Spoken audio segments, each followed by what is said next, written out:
میں مصطفیٰ کو عطا کرتا ہوں، مصطفیٰ جسے چاہے تقسیم کرتے ہیں صلی اللہ علیہ وآلہ وسلم۔ تو آقا علیہ السلام نے یہ خطاب فرمایا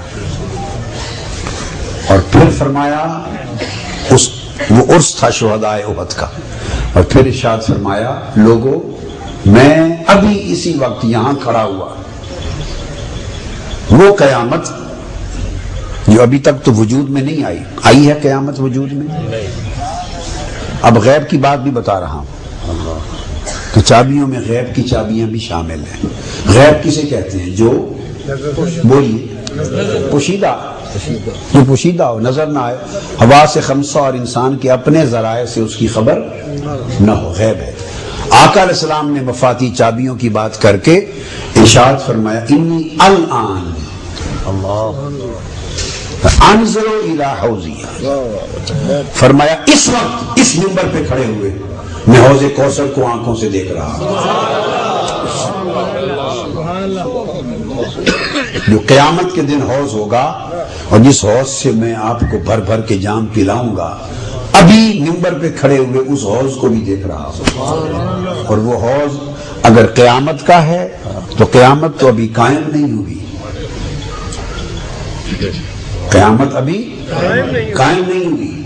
اور اگر حوض سے مراد نہر جنت اور حوض کوثر کے علاوہ جنت کا حوض ہے تو جنت بھی غیب میں ہے، جب تک کوئی دنیا میں ہے اس وقت تک وہ دیکھ نہیں سکتا۔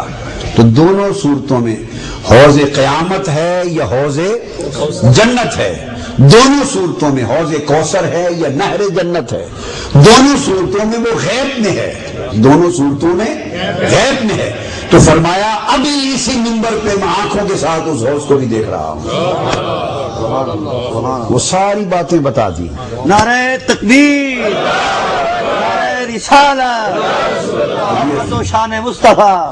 یہ فرما کر آخری پھر اعلان فرمایا واللہ، اللہ کی قسم، فرمایا اے میری امت، مجھے جانے کے بعد تم پر اس بات کا کوئی خوف نہیں رہا کہ تم شرک کرو گے۔ اعلان کر دیا اب میری امت مشرک نہیں ہوگی، میری امت مشرک نہیں ہوگی۔ یہ آقا علیہ السلام نے اعلان کر دیا کہ تم شرک کرو گے، بلکہ یہ ڈر ہے کہ دنیا داری کرو گے، دنیا میں پھنس جاؤ گے، اس میں الجھو گے، فساد کرو گے دنیا کے مال کے لیے، یہ ڈر ہے۔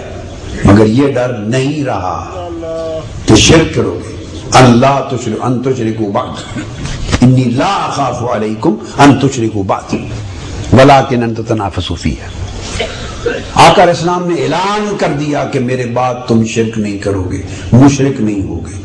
سو جو شخص حضور کی امت کو اب مشرک کہے گا وہ معاذ اللہ حضور کے اعلان کی نفی کر رہا ہے، آقا علیہ السلام کے اعلان کی نفی کر رہا ہے۔ حضور کی امت کو شرک سے پاک کر دیا گیا، اور یہ اعلان اس مقام پر کیا کہ شرک نہیں کرو گے جب شہدائے احد کا عرس فرما رہے تھے۔ شہدائے احد کا عرس کر رہے تھے، ان کے مزارات پر زیارت کر کے دعا کر کے منبر رکھ کے اجتماع سے خطاب کر رہے تھے، اور اس موقع پر اس فرمانے کا ایک تعلق ہے، اس موقع پر یہ فرمانا کہ شرک نہیں کرو گے اس کا کوئی خوف نہیں، اس کی ایک نسبت ہے، اس کے اندر ایک اہمیت ہے۔ بتانا مقصود یہ تھا کہ اس منظر کی طرف اشارہ کر کے کہ قیامت تک میری امت میں لوگ جو اولیاء کے مزارات پر زیارت کے لیے آئیں گے، اجتماع کریں گے، عرس کریں گے، خبردار انہیں کوئی مشرک نہ کہے،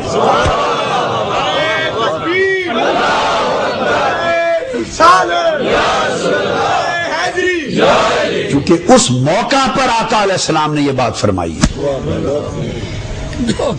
وہ تو